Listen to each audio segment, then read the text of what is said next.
Pessoal, vamos conversar um pouquinho sobre como cuidar das plantas? Elas exigem alguns cuidados que são simples, mas que são necessários para que ela tenha um bom desenvolvimento e crescimento. Um deles seria a questão das regas.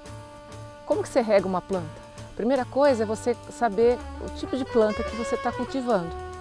Por exemplo, um cacto. As cactáceas, elas são plantas que têm uma reserva de água. Logo, você não pode estar regando toda hora.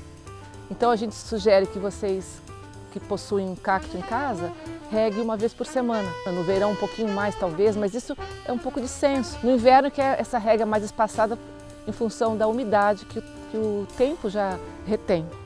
As orquídeas, elas são plantas que necessitam de uma rega uma vez por semana, mas no entanto elas não gostam de ficar com a água retida. Então você rega a orquídea como? Você põe a água na planta, mas deixa escorrer, para que essa água não fique retida. E agora com essa questão da dengue, muito menos deixar qualquer tipo de planta com água retida nos pratos, né? Colocar areia. Mas dependendo da planta, como eu já havia dito, elas vão exigir certos cuidados.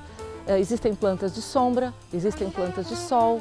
Então você tem, ao comprar uma planta, você deve procurar em livros especializados, ou de botânica ou de agronomia, né?